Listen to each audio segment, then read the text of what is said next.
नमस्कार साथियों, स्वागत है आपका हमारे YouTube चैनल AK सर 9 पर। पिछली जो वीडियो मैंने अंग्रेजी की अपलोड करी थी उसमें मैंने आपको प्रोनाउन पढ़ाया था और प्रोनाउन में मैंने आपको पढ़ाया था पर्सनल प्रोनाउन। मैंने आपको टेबल याद करने के लिए दिया था कि आपको वो टेबल याद करके लाना है, ठीक है। और मैंने आपसे ये भी कहा था कि मैं अब से जो है आपको हर वीडियो में क्वेश्चंस दूंगा और आपको उन क्वेश्चंस के जवाब जो है कमेंट सेक्शन में देने हैं। हमने फर्स्ट चैप्टर जो पढ़ा था वो था नाउन, और नाउन के क्वेश्चन में आज आपके लिए लेकर के आया हूं। क्वेश्चन क्या लिखा हुआ है? Underline the nouns in each sentence. यहां पर जो भी सेंटेंसेस लिखे हुए हैं उनमें आपको हर एक जो सेंटेंस है, जैसे मान लो ये लिखा हुआ है the dog runs after the car, तो इस वाक्य में आपको जो भी नाउन है, जो भी वर्ड्स नाउन है उनको अंडरलाइन करना है और उसके नीचे ये लिखना है कि ये जो शब्द है इसमें कौन सी नाउन है। जैसे द डॉग, डॉग लिखा हुआ है, अब डॉग में कौन सी नाउन है? मैंने आपको 5 पार्ट बताए थे 5 पार्ट। प्रॉपर नाउन हो सकता है, कॉमन, कलेक्टिव, मटेरियल या एब्स्ट्रैक्ट, तो उनमें से आपको बताना है। कार लिखा हुआ है, आपको ऐसे छांटना है और ये जो 10 के 10 वाक्य है आप इनका स्क्रीनशॉट ले लीजिए और उसके बाद हम चैप्टर को शुरू करते हैं। आपको इन 10 सवालों के जवाब कमेंट सेक्शन में देने हैं। जो बच्चा पूरे 10 के 10 सही जवाब देगा उसका नाम जो है नेक्स्ट वीडियो में लिया जाएगा, ठीक है। चलिए आप स्क्रीनशॉट ले लीजिए।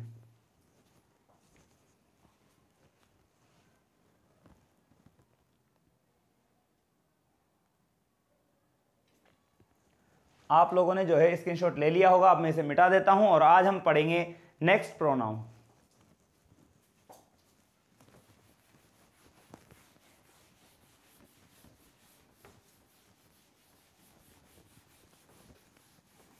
अब डिजिटल बोर्ड वाला मामला तो है नहीं कि बटन दबाए और सब कुछ गायब, ठीक है। चलिए आज हम पढ़ते हैं नेक्स्ट प्रोनाउन जिसका नाम है रिफ्लेक्सिव प्रोनाउन। कौन सा है बोलिए? रिफ्लेक्सिव। पहले समझ लेते हैं क्या है मामला। Reflexive pronoun. रिफ्लेक्शन, बेटा रिफ्लेक्सिव का मतलब होता है किसी ने किसी चीज पर क्या डालेगा, वो रिफ्लेक्शन डालेगा। देखना कैसे। रिफ्लेक्सिव जो प्रोनाउन है क्या होगा, जैसे मैंने लिखा उदाहरण, डायरेक्ट उदाहरण से समझते जब समझ में आएगा। मैंने लिखा आई हर्ट माई सेल्फ। क्या लिखा मैंने यहां पर? आई हर्ट माई सेल्फ, मैंने खुद को चोट पहुंचा ली। रिफ्लेक्शन का मतलब यह होता है कि जो प्रोनाउन कर्ता पर जोर डाले। किस पर जोर डालेगा? कर्ता पर। मैंने कहा आई हर्ट, मैंने चोट पहुंचा ली, मुझे चोट लग गई। किससे? माई सेल्फ, स्वयं ही। तो मैं जो है ये माई सेल्फ जो वर्ड यूज कर रहा हूं ये एक प्रोनाउन है और उस प्रोनाउन का नाम है कौन सा? Reflexive pronoun. दो प्रोनाउन होते हैं, एक तो होता है रिफ्लेक्सिव और एक होता है एम्फेटिक प्रोनाउन। कौन सा होता है? Emphatic, EMPHATIC, emphatic. बेटा एम्फेटिक का मतलब भी होता है दृढ़तावाचक या दृढ़ता सूचक, जो मतलब जोर डालने का काम करे कोई चीज पे। कोई गिलास किन तोड़ो? हाँ मन नहीं तोड़ो च। कोई का या टीवी की ने फोड़ी? हाँ मन नहीं फोड़ी च। तो वो दृढ़तावाचक, उस पर जोर डालने के लिए करता, स्वयं ने जो काम किया है उस पर जोर डालने के लिए जिस प्रोनाउन का यूज किया जाता है वो होता है एम्फेटिक प्रोनाउन। और जैसे मैंने कहा I myself, I my self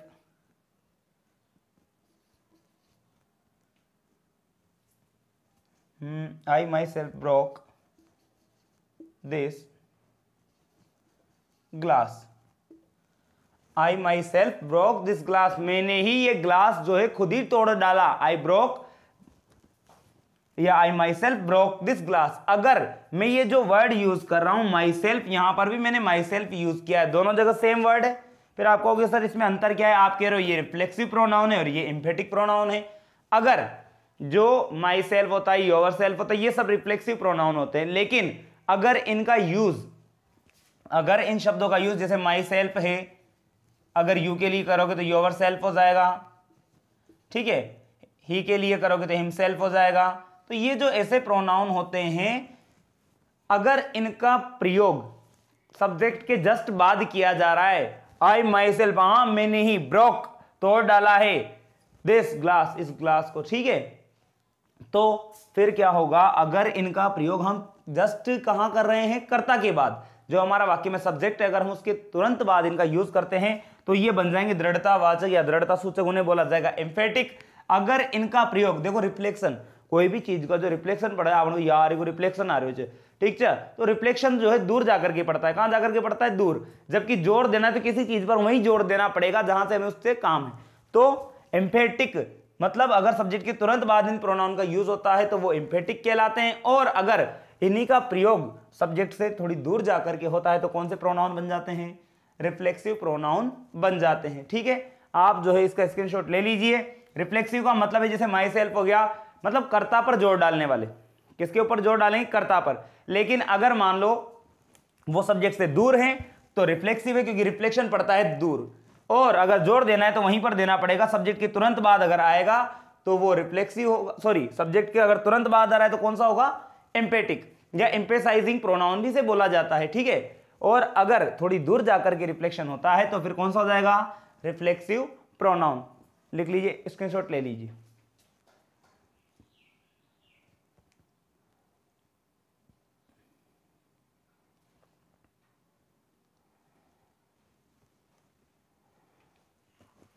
चलिए और देखते हैं।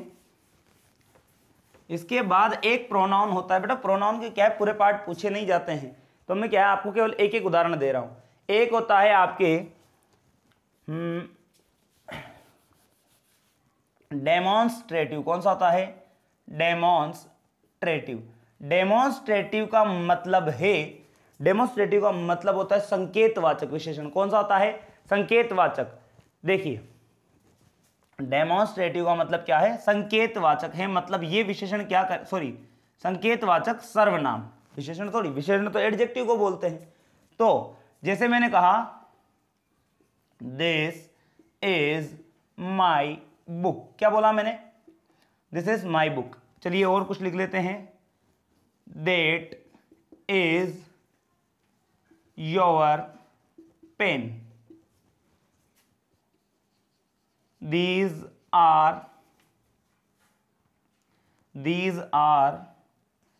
chairs, ये कुर्सियां हैं। और कुछ और लिख देते हैं, those are camels। ठीक है, अब सुनिए मेरी बात। मैंने 4 वर्ड लिखे, 4 वाक्य लिखे, this is my book, that is your pen, these are chairs और दोज आर केमल्स। सुनिए मेरी बात, क्या लिखा हुआ है। जैसे मान लो आपको बचपन में आपने पढ़ा होगा दिस, देट, दीज और दोज, पढ़े। दिस का मतलब कोई चीज आपके पास में ही है और आप उसकी ओर क्या कर रहे हो, संकेत कर रहे हो। जैसे मैं कहूं, जैसे मेरे हाथ में मार्कर मैं कर रहा हूं, दिस इज अ मार्कर, ये क्या है, एक मार्कर है।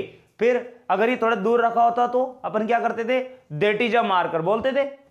अगर यही चीज का जो है बहुवचन बना जाए, प्लूरल बन जाए, तो प्लूरल बन जाने पर दीज हो जाता है और दैट का बन जाता है दोज। तो ये जो है देखिए मैंने लिखा है यहां पर, दिस इज माई बुक। मैं संकेत किसकी ओर कर रहा हूं, किताब की ओर। मान लो किताब रखी हुई है कोई और मैं कह रहा हूं दिस इज माई बुक, तो मैं जो संकेत कर रहा हूं किस वर्ड के माध्यम से कर रहा हूं, दिस के माध्यम से, दिस इज माई बुक। तो मैं ये जो है संकेत कर रहा हूं किसकी ओर, उस किताब की ओर, और उसके लिए मैं क्या बोल रहा हूं, दिस बोल रहा हूं।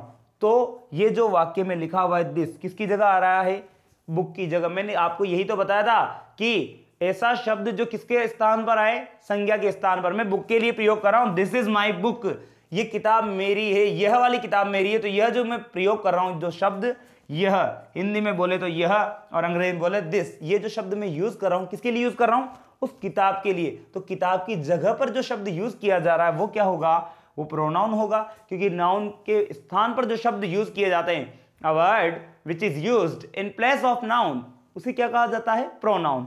तो भैया यही तो मैं कर रहा हूं, बुक की जगह लिख रहा हूं। मैंने कहा दैट इज योर पेन, इस पेन की जगह पर मैं यूज कर रहा हूं दैट, क्या यूज कर रहा हूं, और यूज करने के साथ साथ मैं क्या कर रहा हूं, मैं उसकी ओर जो है संकेत भी कर रहा हूं, साथ में उस चीज को डिनोट कर रहा हूं, प्रदर्शित कर रहा हूं, संकेत कर रहा हूं उसकी ओर। ठीक है, इंडिकेट कर रहा हूं उस चीज को। तो इंडिकेट कर रहा हूं तो फिर वो कौन सा हो गया, डेमोन्स्ट्रेटिव हो जाएगा, संकेतवाचक। दीज आर चेयर्स, मैं कह रहा हूं ये कुर्सियां हैं, कुर्सियों की जगह बोल रहा हूं ये जो रखी है ना ये कुर्सियां हैं, तो फिर ये चेयर्स कुर्सियां किन के लिए, दीज, तो इसकी जगह ये यूज हो गया, इसलिए, और संकेत भी हो गया साथ में। ठीक है, इंडिकेट कर दिया मैंने उस चीज को, इसलिए कौन सा प्रोनाउन है, डेमोन्स्ट्रेटिव। और दोज आर केमल्स, वे क्या बैठे हुए हैं, ऊंट बैठे हुए हैं, इसलिए वहां पर क्या कर दिया मैंने, संकेत है। केमल्स हो सकते हैं, या फिर मान लो कुछ और लिख लो, ऊंट मत बिठाओ, कुछ और बिठा दो, दोज आर डॉग्स, वे कुत्ते हैं, कुत्ता ना अंग्रेजी में कच, मतलब अंग्रेजी में तो डॉग और हिंदी में कुत्ता, और पेराड होती में क, तो मांगे में गनकड़ा, तो गनकड़ा है। ठीक है, 2000 डॉग्स। कोई कोई जा रहे जो खटर, ही इज गोइंग, उ जा रहे हो, आड़ोती में बोला उ जा रहे हो, ही इज गोइंग अंग्रेजी में। ठीक है, तो ये कौन सा प्रोनाउन हो गया आपके, डेमोन्स्ट्रेटिव प्रोनाउन। चलिए ले लीजिए स्क्रीनशॉट, आपको पता रहना चाहिए, मैं परिभाषा नहीं बता रहा हूं, मैं केवल आपको सिखाने की कोशिश कर रहा हूं कि डेमोन्स्ट्रेटिव प्रोनाउन संकेतवाचक, ऐसा प्रोनाउन जिसका प्रयोग किया जाएगा किसी नाउन की ओर संकेत करने के लिए उसकी जगह पर, तो वो जो हो जाएगा डेमोन्स्ट्रेटिव प्रोनाउन। ठीक है, चलिए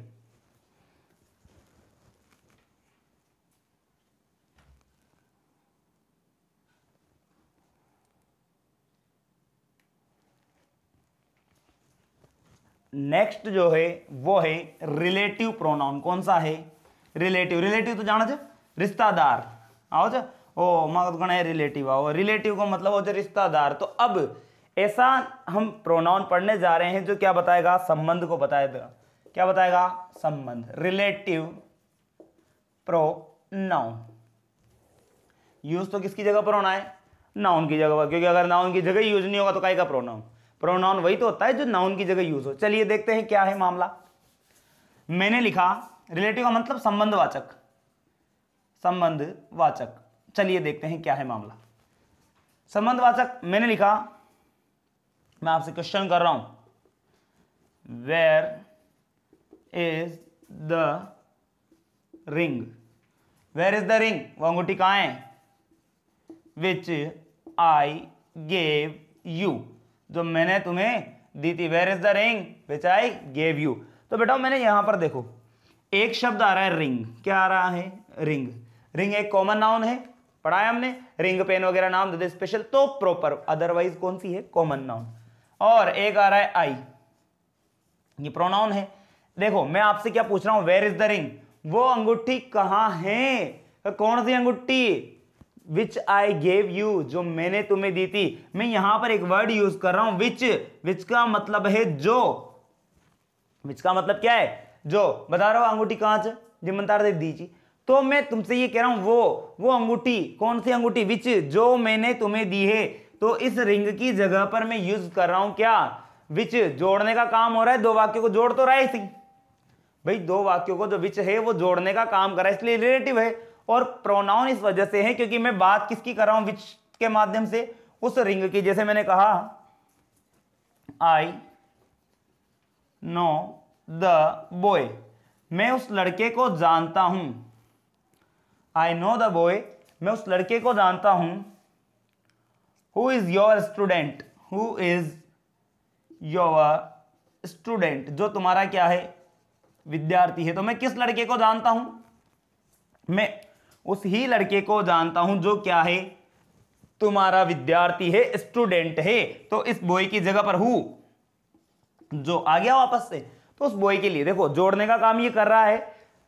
संबंधी किसको कहे जिसे हमारा मान लो ब्याह कराओ तो बिचाओ जी रज बिचौड़े, उस संबंधी रज दोनों आडी को रज, लाडा आडी को भी लाडी आडी को भी। तो फिर ये संबंध बता रहा है दो वाक्यों के बीच में, इसलिए रिलेटिव तो होगा। और प्रोनाउन होने का कारण है, जैसे यहां पर ये विच जो आया था ये रिंग के लिए आया है, जबकि जो बॉय के लिए जो हमने प्रोनाउन यूज किया है वो किया है हु।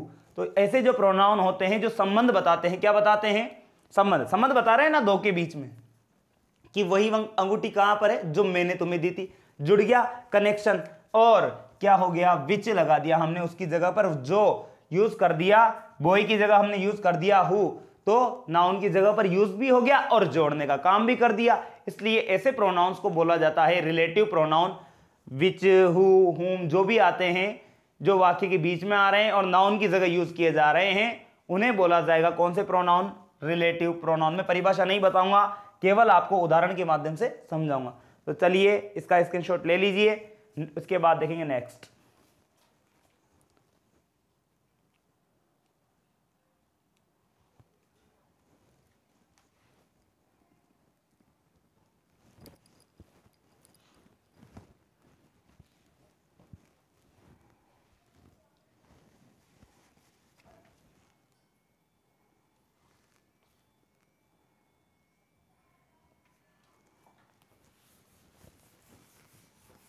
इसके बाद नेक्स्ट जो प्रोनाउन हम पढ़ने जा रहे हैं वो है आपका इंडेफिनेट प्रोनाउन। कौन सा है?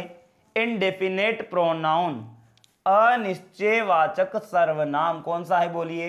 इंडेफिनेट प्रोनाउन, अनिश्चयवाचक सर्वनाम। मतलब इसमें आप क्या करोगे? संकेत करोगे लेकिन अनिश्चयवाचक। सुनो मेरी बात, तुम्हारे घर पे आए, कोई दरवाजा खटखटाया, टक टक, दरवाजा खटखटाया, नॉक नॉक, जो भी आया। अब दरवाजा खटखटाया और ताकि मम्मी ने कि लज्जा रहा चुरा बार देख रहा कौन आयो, ता गया बार। मम्मी यहाँ तो कानकुण अंकल जी आया च, तान कहीं की मम्मी तो कानकुण अंकल जी आया, जो कानकुण आया च। मम्मी समवन हैज कम, आप बोलोगे समबडी हैज कम, यही बोलोगे अंग्रेजी में। आपको नहीं पता, आप उसके बारे में जानकारी नहीं रखते हो, वो आपके लिए निश्चित नहीं है कि कौन आए। ये तो पता है तुम्हें को कोई अंकल जी है, पर उनका नाम पता है क्या? नहीं पता ना। अगर ता कहते भाई मोहन लाल जी आया, था मम्मी मोहन लाल जी आया खस खस, लेकिन ताने पतो ही कोई ना कि भाई कौन आयो तो ता उनके लेकर एक शब्द यूज करेगा, या तो एनीबडी, कोई ना कोई है वहां पर, या समबडी। समबडी का मतलब कोई ना कोई व्यक्ति आया है, तो उसके लिए जो प्रोनाउन आप यूज कर रहे हो उस व्यक्ति के नाम की जगह ही कर रहे हो ना, तो वो जो प्रोनाउन कहलाएगा वो कहलाएगा इंडेफिनेट। आपको उसको डेफिनेट नहीं है कि कौन है, निश्चय नहीं है आपको, इसलिए वहां पर कौन सा प्रोनाउन, जैसे मैंने कहा somebody has come, कोई आया है, somebody। तो ये जो somebody यूज किया गया है ये किसी न किसी व्यक्ति के लिए यूज किया गया होगा, इसलिए ये कौन सा प्रोनाउन है? इंडेफिनेट प्रोनाउन है। चलिए एक उदाहरण लिख लेते हैं। One should do once duty. किसी भी व्यक्ति को जो है अपना काम करना चाहिए, अपना कर्तव्य करना चाहिए। हर एक व्यक्ति की बात हो रही वन, तो यहां पर जो वन है, one should do once duty, किसी व्यक्ति को उसका काम जो है, उसका कर्तव्य जो है वो करना चाहिए। तो यहां पर ये जो वन, ये कोई ना कोई व्यक्ति होगा ना, पता नहीं है लेकिन हमें कि हम किसके लिए कह रहे हैं। हम तो सभी के लिए कह रहे हैं, कोई भी हो सकता है, वो हर एक व्यक्ति कोई भी हो सकता है। तो उस व्यक्ति का अगर नाम आ जाता तो नाउन होती, नाम नहीं आया, वो अनिश्चित हमारे लिए, फिक्स नहीं है, ठीक है, इसलिए हम उसकी क्या बोल रहे हैं? इंडेफिनेट प्रोनाउन बोल रहे हैं। चलिए एक उदाहरण और लिखते हैं। एनीबडी, कोई भी व्यक्ति, could have do it, do it नहीं डन इट, V3 आया ना। चलिए anybody could have done it, कोई भी इसे जो है कर सकता था। Anybody could have done it, तो एनीबडी बेटा यहाँ कोई को नाम आनी चाहो तो ना, जहाँ रमेश ही कर सको या कोई और कर सको, लेकिन हम उसके नाम की जगह लिख रहे हैं कि एनीबडी। यहाँ 100 जने, हम 100 जनों में से किसी के लिए भी कर सकते हैं, अरे इसे तो कोई भी कर लेता है यार। तो anybody could have done it, तो ये जो एनीबडी जो शब्द लिखा है मैंने, ये किसी न किसी व्यक्ति के लिए लिखा है, लेकिन उस व्यक्ति का पता नहीं कि कौन कर सकता था, इसलिए ये भी कौन सा प्रोनाउन हो जाएगा? इंडेफिनेट प्रोनाउन हो जाएगा। तो आप जो है ये इसके स्क्रीनशॉट ले लेना कि इंडेफिनेट प्रोनाउन क्या होता है। ऐसा प्रोनाउन जिसका प्रयोग किसी सामान्य व्यक्ति वगैरह के लिए, वस्तु वगैरह के लिए, इनके लिए किया जा सकता है, लेकिन उनके बारे में हमें प्रॉपर जानकारी नहीं होती है, नाम पता नहीं है उसका, बस कोई भी हो सकता है वो, इसलिए हमारे लिए कौन सा है? अनिश्चयवाचक है, इंडेफिनेट है, किसी न किसी व्यक्ति के लिए, वस्तु के लिए, इनके लिए आता है। और जो व्यक्ति वस्तु के नाम की जगह यूज किए जाएंगे, नाउन की जगह यूज किया जाएगा, वही तो प्रोनाउन है, इसलिए ये कौन सा प्रोनाउन हो जाएगा? ये हो जाएंगे आपके इंडेफिनेट प्रोनाउन। चलिए ले लीजिए स्क्रीनशॉट।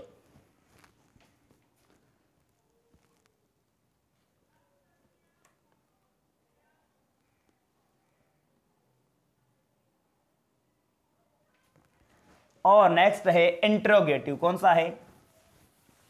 Interrogative pronoun. कौन सा प्रोनाउन है? Interrogative pronoun. इंटरोगेटिव जानते हो? प्रश्नवाचक, INTERROGATIVE,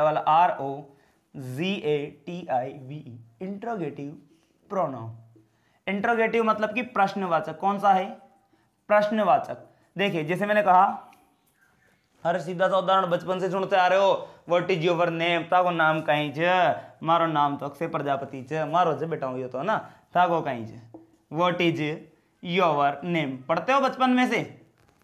ठीक है, अरे पढ़ते हो या नहीं पढ़ते हो? एक और बचपन में पूछा जाता था, अरे छोटे छोटे उदाहरण है, वेयर डू यू लिव, तुम कहाँ रहते हो या आप कहाँ रहते हो, पूछते थे आपसे।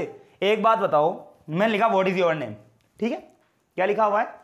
What is your name. जब इसका आप जवाब दोगे तो ये जो व्हाट शब्द आया है आप इसकी जगह क्या बोलोगे, जैसे आपने बोल दिया माई नेम इज टपुकड़ा। क्या है? टपुकड़ा। नाम क्या है तुम्हारा? टपुकड़ा। ठीक है, तो व्हाट इज योर नेम। बेटाओ तुमने ये जो बताया इस नाम की जगह आपने बोला माई नेम इज टपुकड़ा, तो बेटाओ पहले इस टपुकड़ा की जगह कौन सा शब्द आ रहा था रे? व्हाट। और क्या करने का काम कर रहा था? प्रश्न कर रहा था, इसलिए नाम क्या दे दिया? प्रश्नवाचक। लेकिन है क्या? सर्वनाम। सर्वनाम किसे कहते हैं? प्रोनाउन किसे बोलते हैं? जो संज्ञा के स्थान पर आएगा। टपुकड़ा आ रहा है क्या टपुकड़ा की जगह? टपुकड़ा, डीए, टपुकड़ा। ठीक है, तो इसकी जगह पर ही आया नहीं आया। मैंने कहा आपसे वेयर डू यू लिव, आपने बोला आई लिव इन अंता। आपने क्या बोल दिया? आई लिव इन अंता। बेटा तुम नहीं रहता अंता में, तो मैं रहता हूं। ठीक है, आई लिव इन अंता। आपने इस वेयर की जगह यूज कर लिया किसको? अंता को। आपने कहा, मैंने आपसे पूछा कि वेयर डू यू लिव, आप कहां रहते हैं? आपने कहा आई लिव इन अंता।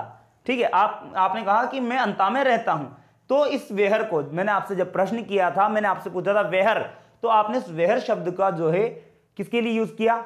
अंता के लिए। प्रश्न पूछने में काम लिया वेहर, और कौन से शब्द की जगह काम लिया? अंता की जगह। इसलिए ये जो प्रोनाउन हो जाएगा कौन सा हो जाएगा? प्रश्नवाचक प्रोनाउन, इंटेरोगेटिव प्रोनाउन, प्रश्नवाचक सर्वनाम। तो ऐसे प्रोनाउंस जिनका प्रयोग किसके लिए? प्रश्न पूछने के लिए किया जाता है, और जब उनका जवाब दिया जाएगा तो कोई ना कोई क्या आएगा? नाउन आएगा। क्या आएगा? नाउन। जैसे टपुकड़ा आया, अंता आया, टपुकड़ा है जगह एक टपुकड़ा नाम की, अलवर जीके में पढ़ते होंगे आप। ठीक है, तो ये दोनों चीजें व्हाट और वेयर किसके लिए आया? टपुकड़ा और अंता के लिए। तो ऐसे जो प्रोनाउन होंगे वो कहलाएंगे आपके कौन से? इंटेरोगेटिव प्रोनाउन, जिनका यूज किसके लिए कर रहे हो आप? क्वेश्चन करने के लिए, और आंसर जो आ रहा है कोई ना कोई नाउन आ रहा है उनका। ठीक है, आप पहले टपुकड़ा की जगह क्या यूज कर रहे थे? व्हाट। ठीक है, और अंता की जगह क्या यूज कर रहे थे? वेयर। ठीक है, तो ये जो प्रोनाउन होते हैं विच, वेयर, जिनसे प्रश्न पूछने का काम किया जाता है, वो प्रोनाउन कहलाते हैं आपके इंटेरोगेटिव प्रोनाउन। ले लीजिए स्क्रीनशॉट।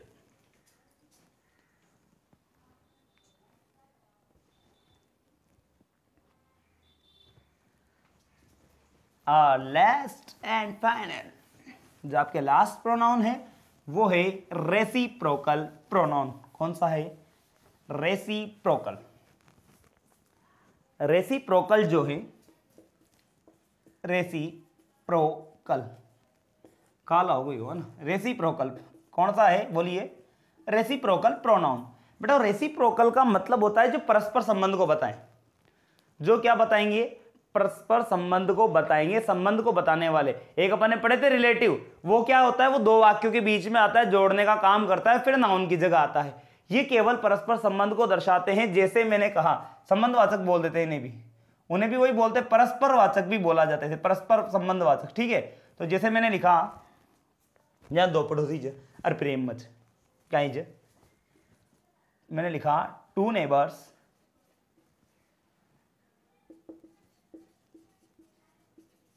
ठीक है, दो पड़ोसी थे और प्रेम करते थे, लव्ड टू। मैंने लिखा है यहां पर ईच अदर। क्या लिखा है?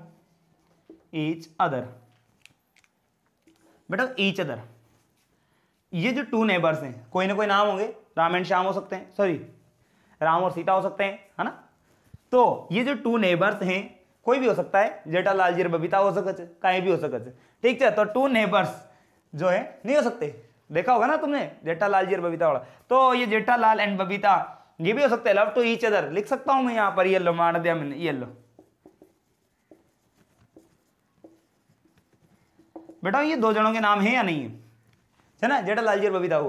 तो ये दोनों जो नाम छे, और यहां पर इनकी जगह मैं यूज कर रहा हूं लव टू ईच अदर। मैं कहूँगा जेठालाल जी प्रेम करे बबीता तो, बबीता प्रेम करे थी किसू? जेठालाल जी। मैं दुनिया का लेकर नकार मैंने एक शब्द यूज कर दे बेटा, यहाँ का है ईच अदर। तो ईच अदर हो गया एक दूसरे से, परस्पर संबंध बता रहे, ये इससे और ये इससे, ये वाला इससे, ये वाला इससे।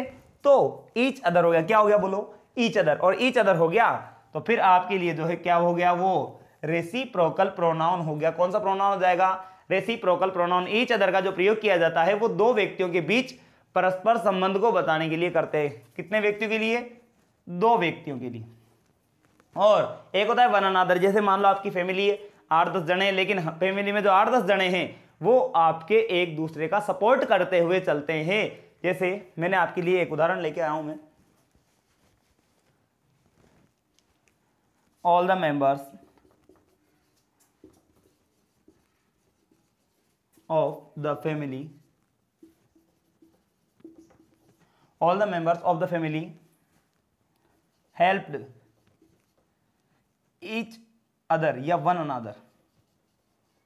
देखिए मेंबर्स फैमिली में एक दो से ज्यादा ही होते हैं, तो ऑल द मेंबर्स फैमिली के जो सभी मेंबर्स हैं, है ना, all the members of the family, परिवार के जो सभी सदस्य हैं, हेल्प्ड वो मदद करते थे किसकी, वन अनदर, एक दूसरे की, जैसे मान लो बड़ा भाई छोटे भाई की, छोटा भाई उससे छोटे भाई की, ऐसे एक दूसरे की आपस में मदद करते हुए चलते थे, तो वो हो गया वन अनादर हो गया। तो एक दूसरे की मदद कर रहे हैं, तो परस्पर संबंध को बताया जा रहा है। उन व्यक्तियों के नाम की जगह हम उनके नाम थोड़ी लिख रहे हैं, भाई श्याम तो इसकी मदद करता था राम की, फिर राम जो चंपालाल की मदद करता, नाम बताएगा मैंने से नहीं बताया ना, उन नामों की जगह मैंने क्या लिख दिया, वन अनादर, और एक जगह लिख दिया। अगर दो की बात थी तो ईच अदर, जेठालाल और बबीताड़ी बात से तो दो जना से तो ईच अदर, और अगर दो से ज्यादा के बीच संबंध को बता रहे हो, परस्पर संबंध बताना है, तो जो प्रोनाउन यूज किया जाएगा वो होगा वन अनादर। और ये हो गया आपके कौन सा प्रोनाउन कहलाएगा, परस्पर वाचक सर्वनाम। कौन सा बोलेंगे, परस्पर वाचक सर्वनाम। ठीक है, ये था आपका आज लास्ट प्रोनाउन। आप जो है इसका स्क्रीनशॉट ले लीजिए।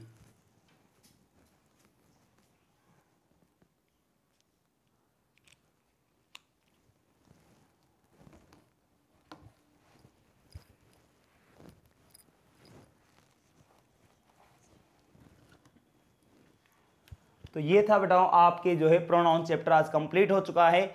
मैंने आपको फर्स्ट जो प्रोनाउन था पर्सनल प्रोनाउन वो खूब डिटेल में पढ़ाया है। उसके बाद मैंने हर एक प्रोनाउन के बारे में जो है डायरेक्ट उदाहरण बताए हैं और उदाहरण से आपको समझाने की कोशिश की है।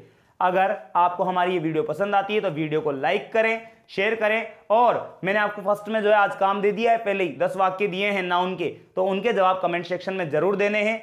और कल जो है मैं आपके लिए प्रैक्टिस सेट लेकर के आऊंगा किसका, प्रोनाउन का। 10 वाक्य कल इसके रहेंगे और आपको उनमें से छांट करके बताने कि कौन सा तो पर्सनल है, कौन सा रिफ्लेक्सिव है, कौन सा डिस्ट्रीब्यूटिव है। अच्छा, एक प्रोनाउन छूट गया है इसमें, चलिए मैं आपको वो भी करवा देता हूं, डिस्ट्रीब्यूटिव। लास्ट प्रोनाउन हो जाएंगे, 7 प्रकार हुए हैं, एक जो है उसका नाम है distributive.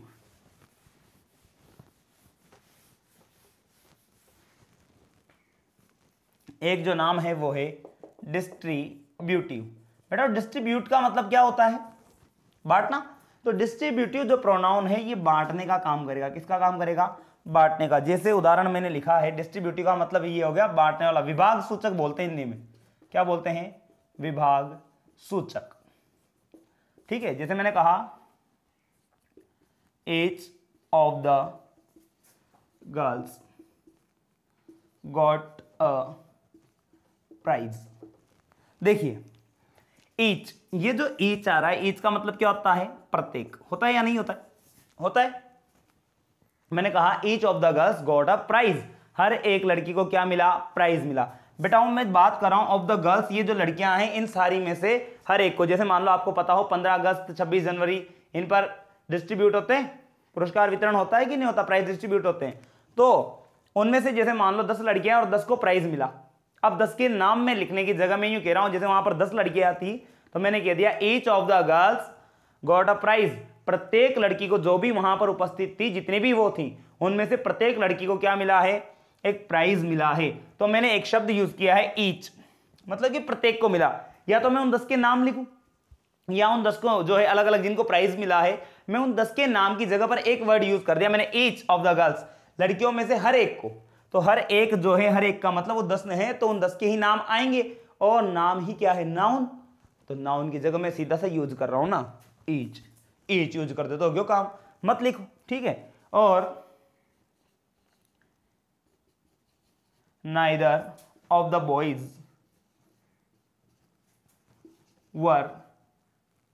was guilty। neither of the boys was guilty, उन लड़कों में से neither और either आपने पढ़े होंगे, दो जनों के लिए यूज किए जाते हैं, दो के बीच में अगर कोई चीज हो तो उनके लिए। तो neither of the boys, उन दोनों में से कोई भी नहीं। जैसे मान लो 2 लड़के थे, राम एंड श्याम, अपन लिखते हैं neither Ram NOR Shyam was guilty. ना तो राम गिल्टी था और ना ही श्याम गिल्टी था। गिल्टी का मतलब दोषी होता है, जो अपने आप को अपराधी मानता है, ठीक है। तो न तो राम गिल्टी था, मैं बोलूं अगर सुनिए, मैंने लिखा है यहां पर neither Ram NOR Shyam was guilty. ठीक है, ना तो श्याम गिल्टी था, नहीं राम गिल्टी था, ना इधर राम नोर श्याम। बेटा दो जनों के नाम आ रहे नहीं आ रहे, राम और श्याम।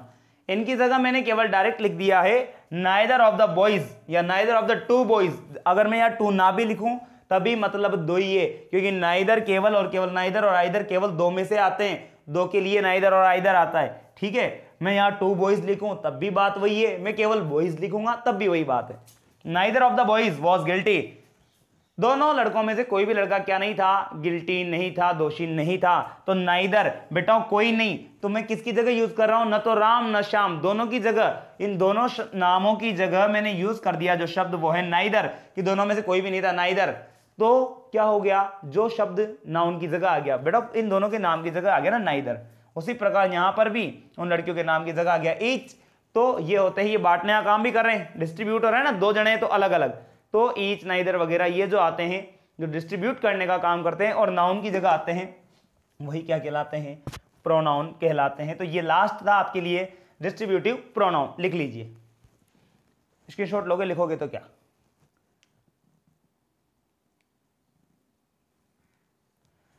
ठीक है, आज की वीडियो में बस इतना ही।